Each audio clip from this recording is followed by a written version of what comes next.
feel good being sandwiched by a Florida State and Ohio State? I mean, those are two terrible, terrible programs. I have no idea why you keep mentioning both of them on our hour here together. But hey, it's fine.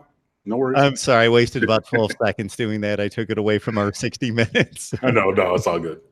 All right. I'm going to bring up another one of your the programs that are nearest and dearest to your heart, the Florida Gators. Would you consider this to be the biggest opener for Miami football since I know LSU was really big last year, but considering the rivalry, the recruiting footprint, all of that, plus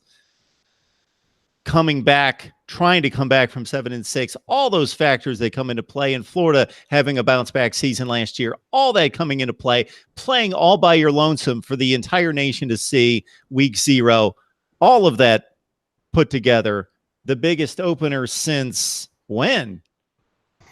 It's a big one. I mean, if you're going to look past the LSU game last year, I would have to go back and say whenever that was that we opened against Florida State those few years in like the 08, 09, 10, somewhere in there time. Just because obviously, Miami and Florida State, that is a rivalry, but also a conference game, which is obviously massive for both teams, excuse me. So, yeah, I mean, if you're going to discount LSU, which I know is another SEC program, a legacy program, a premier program, and things of that nature, I would say, yeah, ever since we opened against those years against Florida State, this would have to be the biggest since then. And, we're just going to we're working downhill towards that as I go over to stateoftheu.com right now. Because I read the site too, because we have a bunch of great writers and I think that you should be reading it. We are 86 days today from kickoff. So, we are doing our 100 greatest plays in Canes history, and I just looked at the countdown piece. So if you've missed any of those 14 pieces so far in our countdown, then you should be going and checking those out. But yeah, so we're 86 days away, just under 3 months time. And I mean, it's a huge game. It's a big game. And again, it's the biggest opener for Miami, if you're not counting last year, which was a big game as well, since we opened against Florida State a couple of years. Auburn football, R.C.H. Fletcher, Damian Carter, on and on and on. Norman Franklin, we appreciate you jumping on the line here very early in the live stream here. JT Sounds is asking, hey, Cam, do you think we have a chance with Mincy/Walker, consider the need, and PT at the offensive tackle position? Got you. That's a recruiting question, and I'll translate that for those who don't know. That is asking about GERALD Mincy from Cardinal Gibbons High School, and that's also asking about Isaiah Walker from Miami Norland High School. So I'll evaluate them, or I'll answer those separately because it's two different people. Number one, yes, there is a chance with both of those guys because they are local tackles.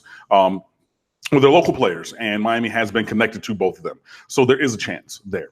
GERALD Mincy was committed to Kentucky, I believe, or was about to commit to Kentucky, and then he decommitted. Again, he goes to Cardinal Gibbons.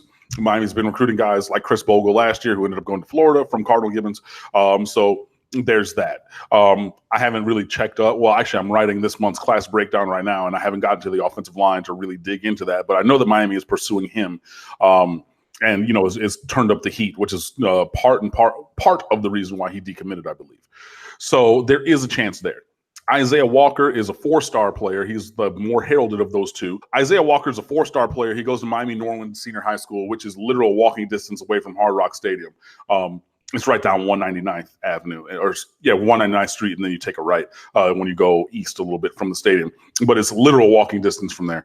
He is currently committed to South Carolina, but teams all over the country, including Miami and Florida State and Georgia, and all kinds of other teams are now trying to turn up the heat on him. So is there a chance? Yes.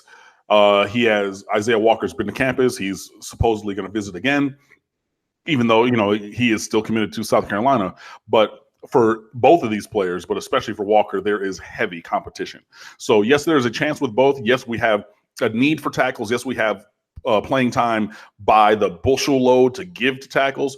So they are on the board, and Miami is pursuing both of them, but they're also pursuing other players as well. So a chance, yes. How much of a chance remains to be seen. So Mr. HD, Cam, is saying we need Isaiah Walker. Yeah, that's the guy from Norland that was just talking about, Isaiah Walker Jr. Yeah. Who, incidentally, for his spring practice, I don't know if it was a scrimmage, but he wore the stick, the number 1 jersey, the wide receiver, the number 1.